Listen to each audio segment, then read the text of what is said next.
What's up everyone, Mike here. We are in the mushroom lab and I've got a great video for you guys tonight. So I just got done pouring a couple Petri plates and I'm going to share with you the recipe that I like to follow when I pour my Petri plates or I make my agar.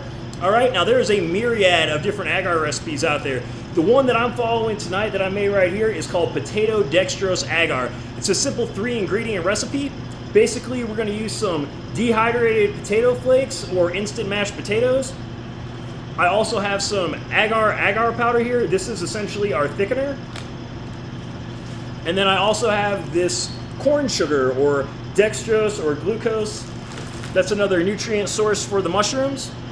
Now anyway, I'm going to talk to you guys about the exact amounts of each of these ingredients that you're going to need to make the perfect potato dextrose agar recipe. Are you guys ready? Let's go. Okay, so first you're going to want to get 1,000 milliliters of water. I like to use warm water or hot water, and I pour that into my blender there. And I like to use the warm or hot water just so we get a nice homogeneous solution and everything mixes together really well. Now this first ingredient is dextrose or corn sugar. I've weighed out 20 grams of it there, and I'm just going to go ahead and dump it in the water there. Now we're going to add some dehydrated potato flake or instant mashed potatoes. I've also got 20 grams of that there, so we're putting that in there. And then the next thing we're going to do is add our thickener or the agar powder. So I also have 20 grams of agar powder here, and we are just adding that to the blender. Now after that we're going to go ahead, we're going to put the lid on it, and we're going to blend it up real nice and good. Get a good mixture on that thing. And then after that, we're going to go and we're going to pour it into these polypropylene cups. Now, these cups are really nice. You can actually put these in your pressure cooker, and they're autoclavable, and they've got this really nice little handle on there. And I like that for when it comes to pouring, because it can kind of help keep yourself from burning yourself. And it's just a lot easier to handle these pitchers than it is to handle flasks, I think at least. And I also like it too because they've got kind of like a little spout on the end of the pitcher. And you can pour them really well, and you can be pretty accurate with these pitchers.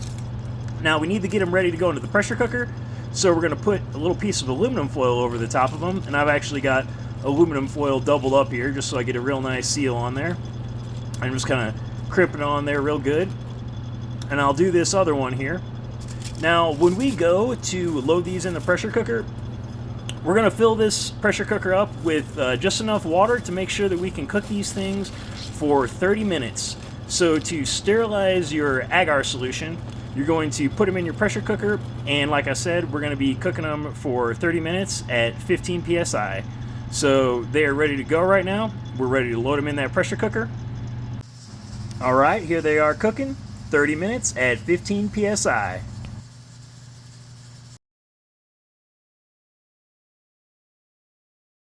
Alright everyone, so Mike here.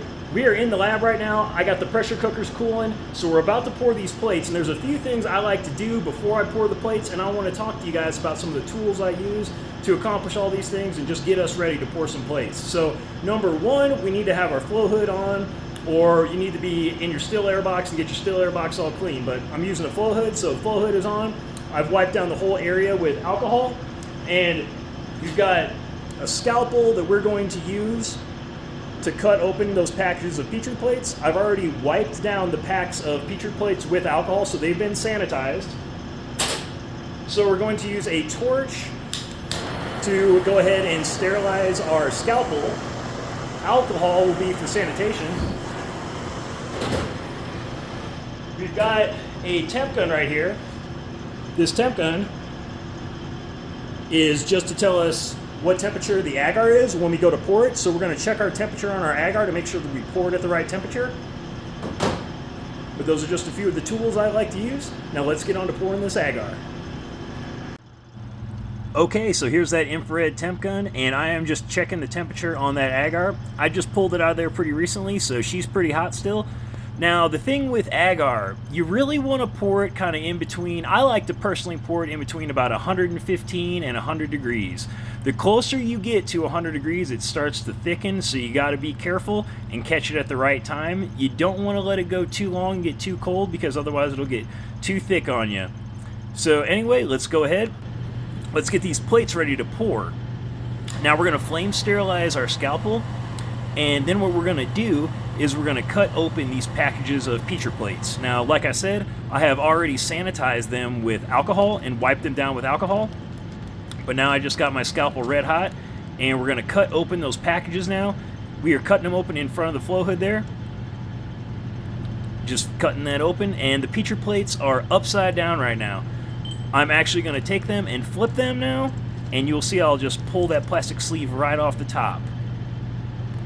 Look how nice that went. So that's what we're going to do with these next two. We're just going to flame sterilize that scalpel again, and then going to go ahead and cut it, and then just pull that sleeve off on both of these.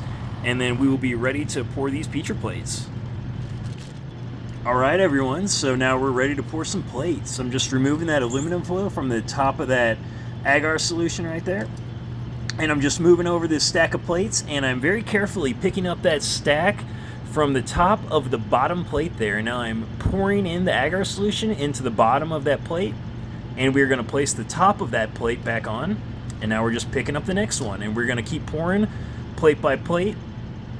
Take your time when you do this. It can be a little bit tedious, so you want to be careful so you're not spilling any of your agar solution or dripping it on your plates or anything like that. You want to also be careful so you don't drop your plates or tip over the stack or anything. Just be careful and take your time when you're doing this.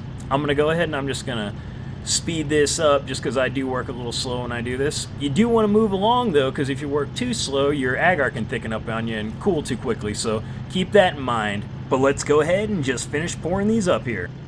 Alright everyone, so that was my PDA, or my potato dextrose agar recipe, and kind of how I like to pour plates. Just to go over that recipe one more time so everyone's got it: 20 grams dextrose, 20 grams dehydrated potato flake, and 20 grams agar. Now, I want to say, as you become a little more experienced pouring your Petri plates, if you want to make a few adjustments to that recipe, you can.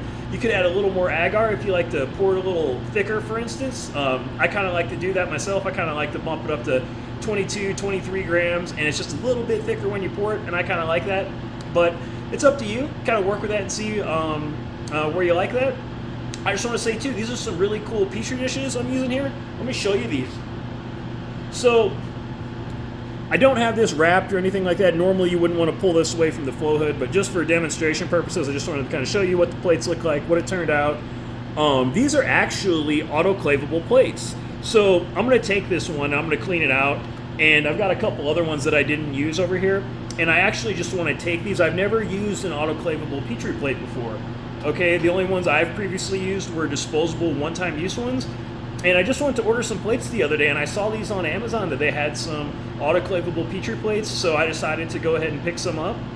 And I have not tried to re-sterilize any of these, but I will be doing that. So I'm going to take that one right there. Like I said, I'll clean it out. And some of these other ones that I didn't end up pouring into, I'll take those and I will re-sterilize those, and I'll give everyone a report how they do and just how they hold up and everything like that. They feel really nice. They're really high quality plates. I'm really happy with the way they are. They're called I'm looking at the name right now, Vabio Booth autoclavable Petri plates. But if you guys get on Amazon and you just Google autoclavable Petri plates, I'm sure that's what would come up. But that's just my recipe here. That's kind of the Petri plate I use. I wanted to tell everyone that. If you have any questions about this agar recipe or anything, just drop it in the comment section below and I will be sure to address it. I hope everyone found this video helpful and informative, and if you did, please drop it a like. If you haven't subscribed to the channel already, make sure you click that subscribe button right now so you see more farming and mushroom videos like this in the future. But that's all I got for you on this one tonight, guys, and I will catch you on the next one.